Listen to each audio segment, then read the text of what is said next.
Hey guys, welcome to another episode of the High Ticket Coaching and Consultant Strategy and Growth Show. Now, if you're watching this interview anywhere else but within our private community, be sure to come join us. And we just surpassed 6,000 members in there. So if you're a coach, consultant, service provider who's looking to surround yourself with some really awesome individuals who are creating success in their lives and businesses, then come check out the High Ticket Client Attraction Insider Circle private Facebook group. And today I want to introduce you to one of our members of our community, Rajat. Hey, Rajat, welcome. Hi, Extus. Thank you so much for getting me on the show. Hey, you're welcome. So tell us a bit about your coaching business. What is it that you do? I'm a recognized happiness coach. I basically deal in making people happy. And Mhm. what I do is I've done a lot of study about the very famous professors in the field of psychology who are from the University of Harvard and Yale, and I've studied them extensively. And from them, I have taken out a few principles. So I guide these principles to people, and this is all is like backed by data. It's not philosophy; it's more like a Mhm. science, and that's what I do. And my only aim is that in an everyday life, a person should be happier compared to what he is. Yeah, That's the only motto that I want to achieve. yeah. So I guess why happiness? Why happiness? Why happiness? See, I think I personally believe that there are four basic necessities of a person. It's food, shelter, clothes, and being happy and well-being. Right. And so far we have never ever been more focused on this fourth one. But if you see, we are in one of the best times ever. So we have so many facilities, we have so much of money, we have so much of opportunities, we can travel the world, everything is there. But if you go deep into anyone's life, you will find that he's not happy. And Hmm. the reasons are many, right? And especially now that we are having this conversation, we know that there's a pandemic across the world, right? And everyone is living in this fear, a fear of uncertainty, right? Which is causing that person become unhappier, right? Ideally, if I see that there's a lockdown in most of the countries, it's in India, it's in US, and it's there, like, in so many countries across the world. Ideally, you are given a few days to just stay with your family, stay relaxed, and enjoy. But still, people are worried that what if I lose my job? What will happen to my business?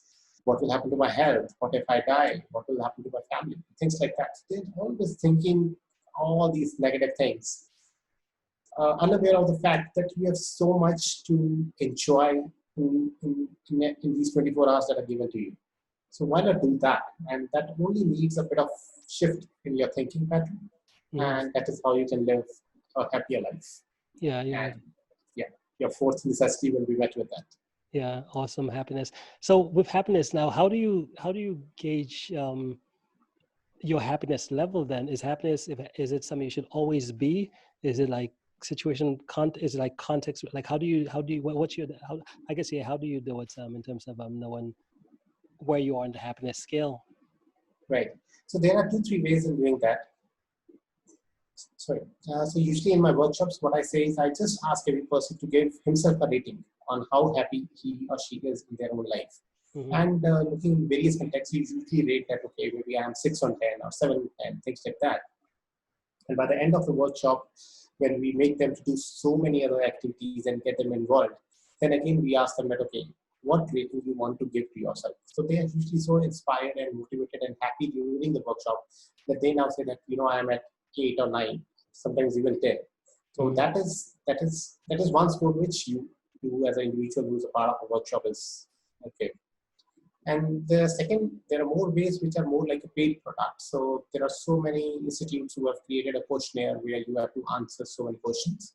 And based on that, you get a happiness score. So that is how you can keep track of that for the next 1 week or 1 month or as much as you can. And then you see that, okay, on everyday challenges or everyday situations, how is your happiness getting impacted?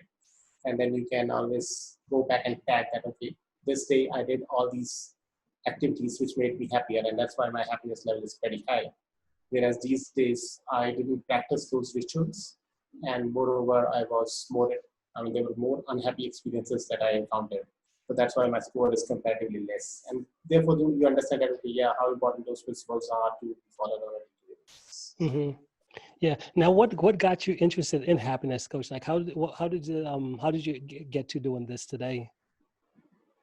Okay, so mostly what I'm doing nowadays is I'm taking on online webinars and workshops.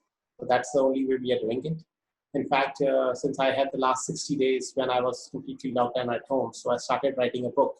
Mm, And the good news is my book will be published in mostly in the next 10 days or so. So by nice. this month end, hopefully it should come up. So that is yet another way of in which I can guide people to go through that ebook and you know learn what those principles are and how they can incorporate them into their day-to-day life. Hmm. Yeah, but what about your situation? Because I believe that everyone, we all, the place where we are, like whatever we help individuals with, there's a reason why. Well, what started it for you? What made you say, okay, I want to be a happiness coach?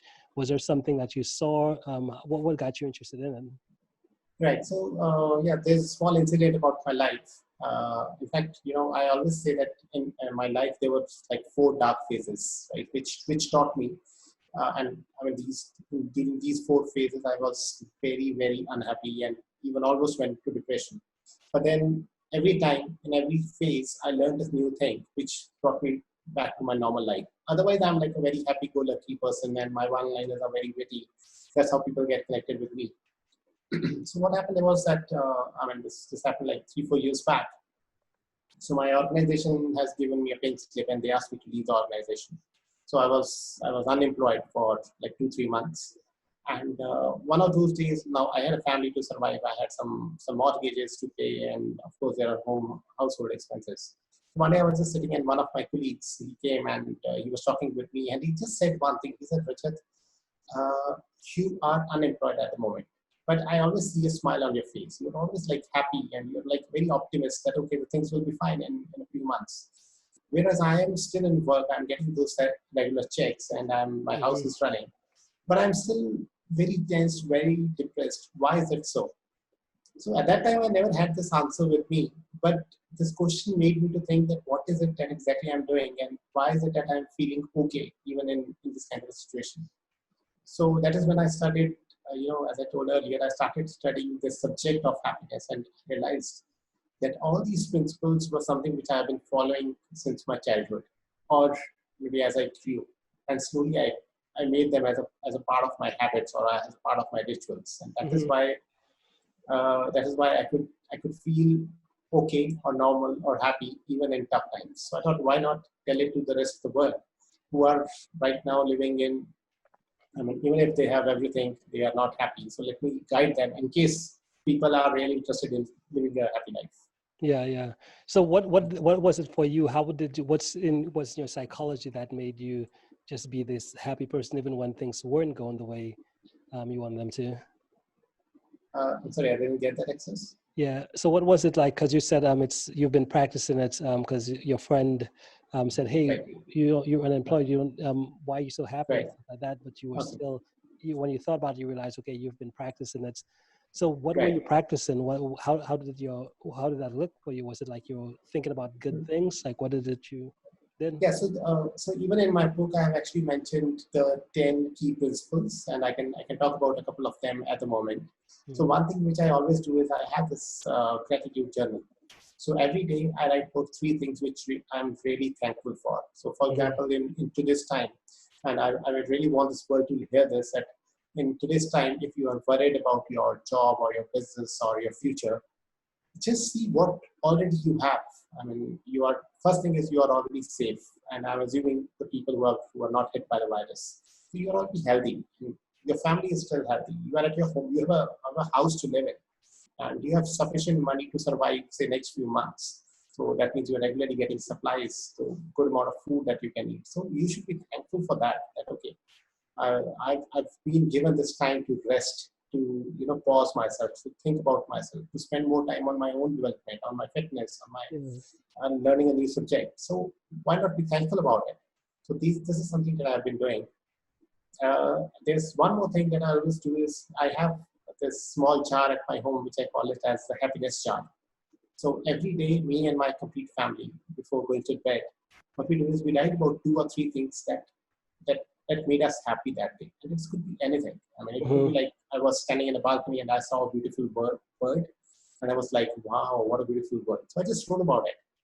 right? And then similarly, something like someone really appreciated me and he said that, Rajat, okay, you are wearing a very nice shirt or you're looking smart or whatever it is. So I just write about it.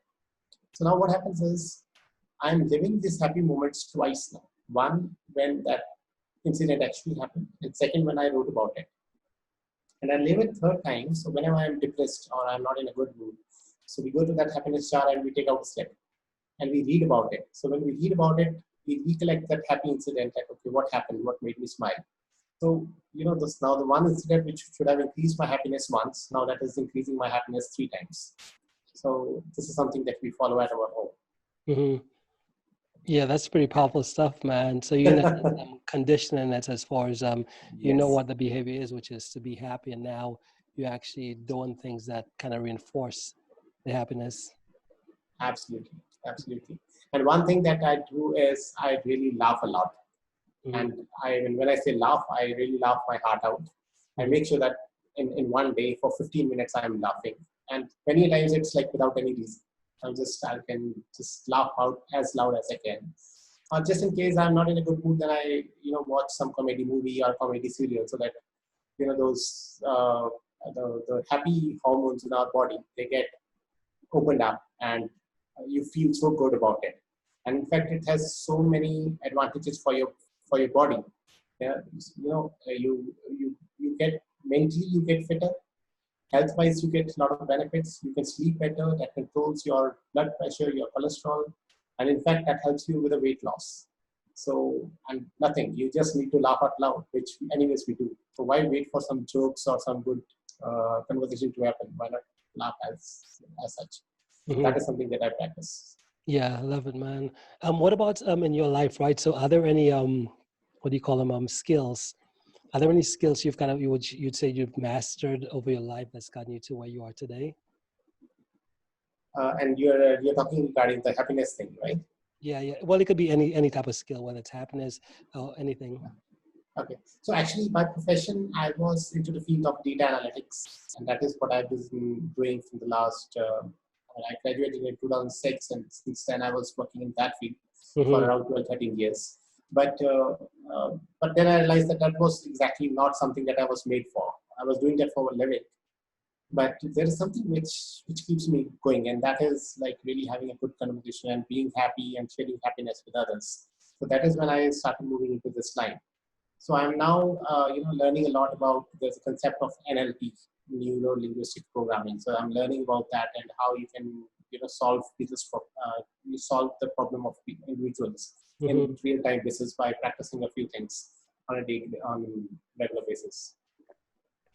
And second, as I said, so I'm not even only talking about happiness from the key philosophy point of view. I'm just not saying that you just need to do meditation or you need to take deep breathing and things like that. I always say that what is it that the data is showing? I mean, there has been a research done that whether this principle will enhance your happiness or not. So I talk about more about those points, which Hmm. uh, which the listeners now can get confirmation that okay, yes, we should ideally do it because it's already proved that this is a way towards happiness. Right, right. Awesome. And next question becomes lose my voice here, but are there, well, I guess you did tell a story as far as when you start off with your friend and stuff. What about habits wise? Is there a habit that you've developed that you say, okay, this is something that has made a big difference in your life, and this is what really caused you to be successful besides happiness? Is there another Right. habit? So okay. Yeah, of course, there are a few habits which I have developed over the period. And in fact, even now, when I study and I found something very very awesome thing, so I made sure that I include that in my daily habits. So Mhm. one thing which I've seen is that usually as soon as you wake up in the morning, right? Most of us what we do is we wake up with an alarm, right? And as soon as we wake up, we take out our phone and then we scroll through all this social media things and we look into the news, which are mostly negative. So the first thing that comes into our mind is we are actually attracting negativity, right? And then we are still in our bed. We spend around 30 minutes, 45 minutes, and then suddenly we wake up and say, "Oh, I'm getting late to work," and then we'll rush to washroom, rush for our breakfast, and we get ready and drive very fast, and then we are getting irritated at why there's so much of traffic. I have to reach office. So what we're doing is we are actually indirectly impacting our own happiness by by having this, the first mistake we do in the morning, that is looking at the phone.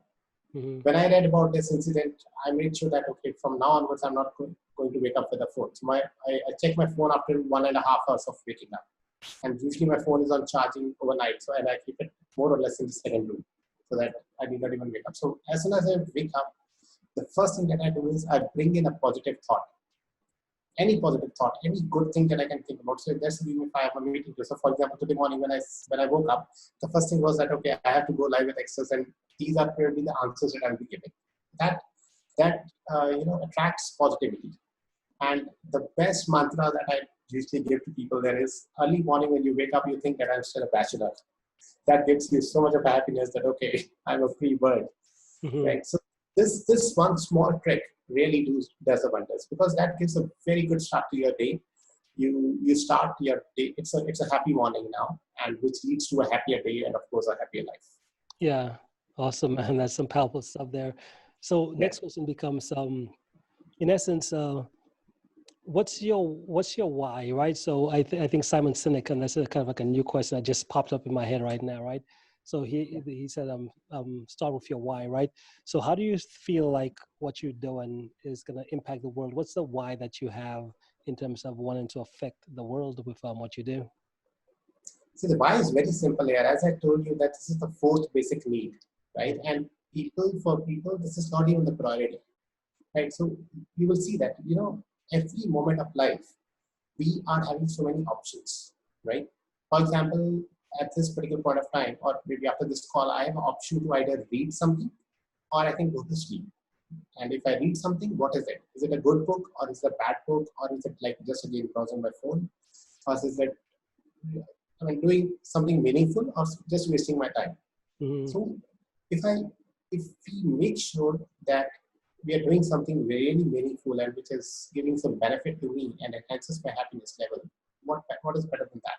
So this is the only thing that I want to convey to the world, that we are given 24 hours, and most of the time, see, 8 hours we are almost sleeping, right? 7 to 8 hours we have to do our work, which, there was a survey which said that 87% of the people don't love the work that they are doing.